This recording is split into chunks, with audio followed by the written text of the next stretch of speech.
Hello everyone, hope everybody is doing well. Right now it is a cool 54 degrees here in Las Vegas, a lot of breeze, kind of chilly for this time of the year. It's actually 68 degrees inside my home.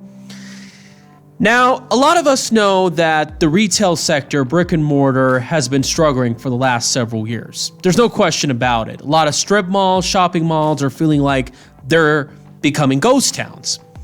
And the result of this epidemic, it has allowed itself to expose and accelerate the trend a lot more quickly. And there's a lot of reasons why these retailers are struggling. One of the factors is that we have a great squeeze of the middle and lower classes. Rent keeps going up, healthcare, tuition, the debt crisis, all of that has basically stripped out Americans out of discretionary spending, and as a result, a lot of people are not shopping.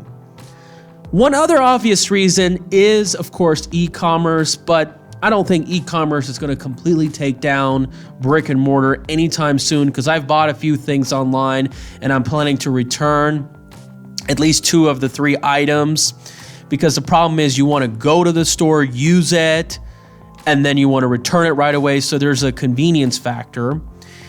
And you got to keep in mind, a lot of these stores are really depending on credit. People spending lots and lots of money on their credit cards, borrowing that they don't have, paying interest. That's what really runs this economy. And with the mass unemployment, believe it or not, this is really going to get worse and worse. And not to mention, which I will show you later on, a lot of this brick and mortar retail, especially big box retailers, creates a vast unattractive landscape of strip malls, mega parking lots, just a lot of wasted land. And it's great to see a lot of this vacancy could result in a massive renewal of our cities, believe it or not. And so one of the things you got to keep in mind, don't forget, a lot of these retailers, they also don't pay really good wages. I can tell you that. Now, I know some of you may argue, which we'll talk about later on, Nordstrom pays better wages, but when you compare the bottom and top pay, the multiple is like 1,000 to 1 in terms of total compensation or more. It's pretty depressing when you think about it. So let's read the article. JCPenney says it plans to close nearly 29% of the stores, 242 locations, as part of its bankruptcy. Days after filing for bankruptcy, JCPenney plans to close more than 1/4 of their stores. That's a lot, and this could impact mall traffic heavily. According to a document filed by the SEC, 29% of the retail stores are planning to close the current and next fiscal year. For the current year, which ends in February, 192 is expected to close, and then 50 the next year, the document notes. The company will have about 604 locations.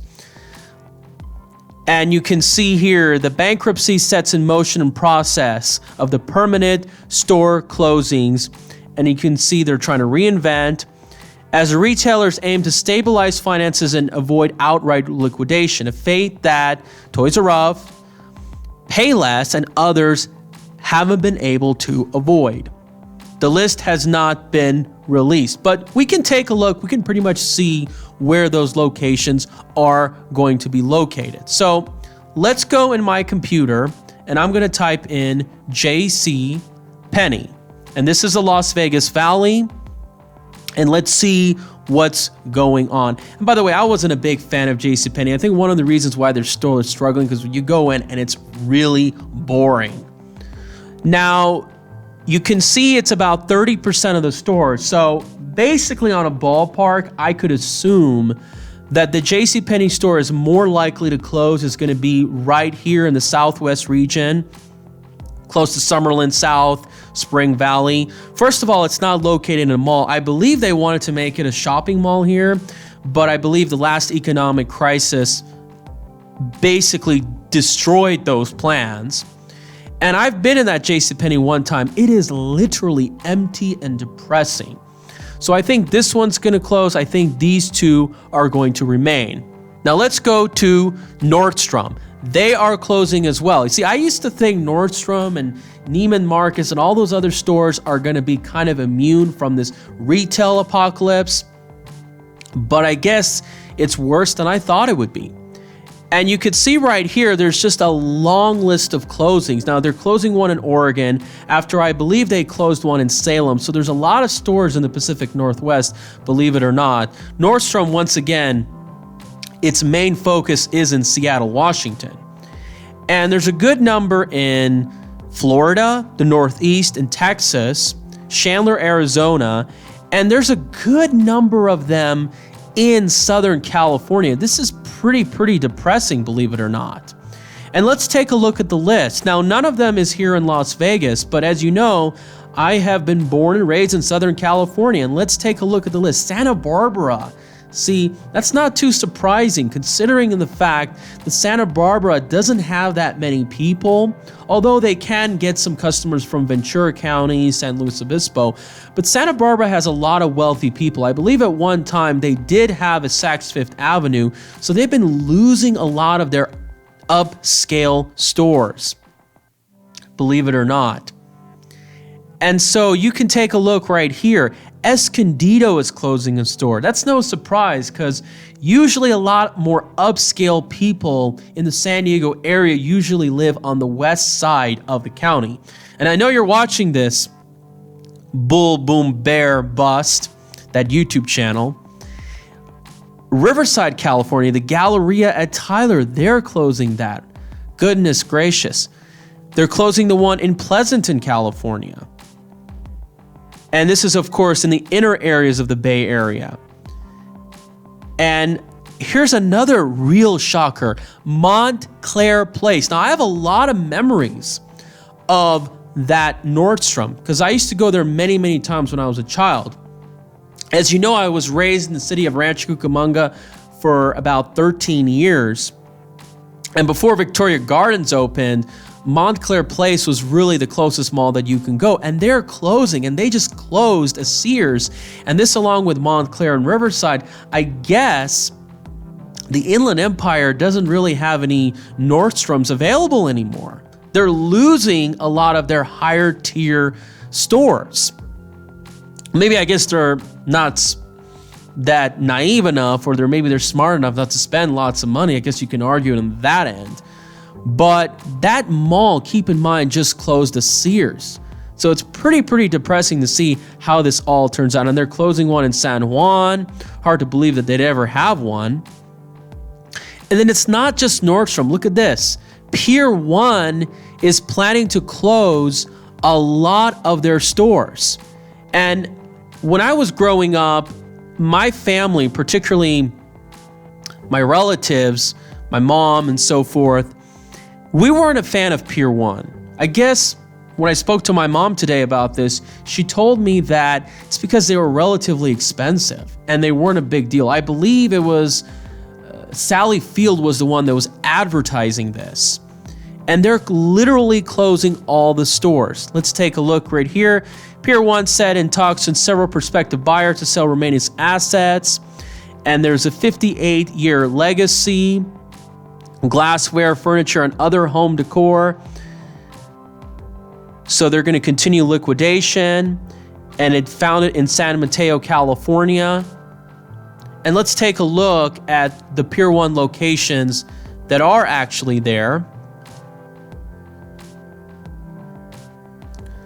And as you can see right here, there's one very close to where I live. And this is actually a shopping center that the Sports Authority location is still vacant. So this is going to be literally in the coming years an empty strip mall. The only one that's really still popping is Walmart.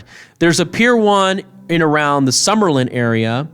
There's a Pier 1 in Henderson right by Galleria. And then there's another one near Silverado Ranch, Eastern Avenue. So you're going to see a lot of vacancies. Now, I believe there was a Pier 1 in the Centennial area. They just closed that. And you can see here, there's hardly any Pier 1s in much of the valley, much of the northeast section of the valley. This is an area where a lot of stores you can't find. It feels like you're living in a very depressed, less fortunate society. But this shows you that they literally catered to the upper tier upscale clientele. And so I guess it tells you a lot of people with discretionary spending, even the top 10, 20% of Americans, are literally struggling. Let's take a look at this article. Office Depot, believe it or not, is expected to lay off 13,000 workers, and they're going to close a lot of stores. Now, Office Depot has been declining. I think one obvious reason is like when people want papers or pens or things like that, they can obviously order online. It's not like the grocery store where you want to go in, look and feel and try it on. So that's one obvious factor. And you can see their stock price is only at $2, very depressing.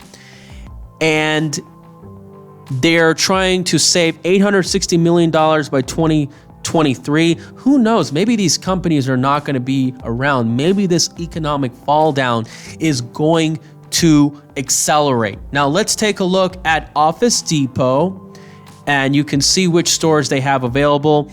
I don't recall which stores they had open previously because I wasn't living in this area too long, but there is a good number of Office Depot locations all over. There doesn't seem to be one in the Henderson area, believe it or not, but they have a good number of them. You can see here 2 in around the Summerlin area. They have 2 Office Depots that are relatively close together. So I think one of these is going to close, and I can probably assume that this one perhaps might close by Blue Diamond.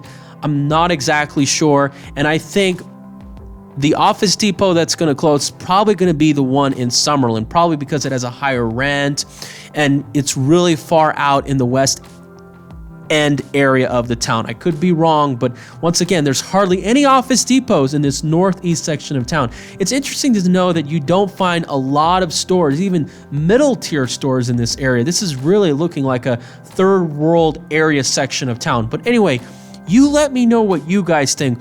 What is happening with this retail apocalypse? What is going to be accepted? Are we going to see a lot of vacant strip malls?